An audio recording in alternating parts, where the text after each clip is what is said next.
অতিথি হিসেবে উপস্থিত আছেন বাউফল উপজেলা সুযোগ্য নির্বাহী অফিসার জনাব বেলা প্রতিদিন একটা বৃদ্ধ লোক ৩০ অফিসের মাধ্যমে বাদামটা আমি কিনি।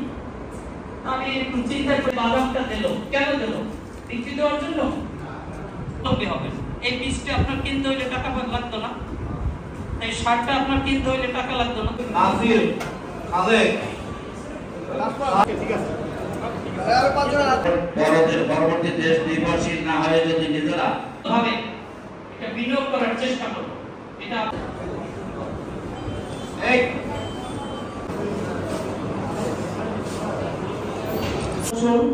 এবং একটু অসহায় রয়েছেন তাদের পাশে কিন্তু সরকার এই প্রণোদনা কর্মসূচি নিয়ে হাজির হয়েছে।